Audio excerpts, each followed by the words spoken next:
I think the timeless magic of Roald Dahl um, is that he doesn't condescend to children, and he creates worlds which are utterly fantastical, and so impossible and so preposterous that they become funny, but they're not silly.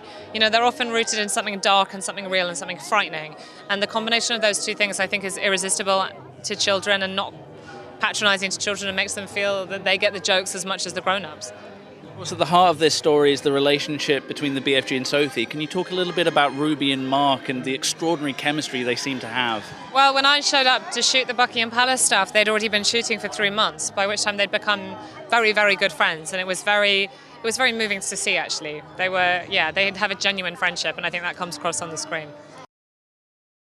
I do have one very good Steven Spielberg specific moment that I loved, which was during the scene at the end in Buckingham Palace when there are huge stacks of toast. He picked one up on a set that was the size of a football pitch, and he flung it like a frisbee because he wanted to see if it was real. And I happened to be standing at the other end of the football pitch, and my hand was out, and it landed perfectly in my hand, which got a round of applause in the cast. So I felt like I'd just been past like the home run by Steven Spielberg. It was good fun.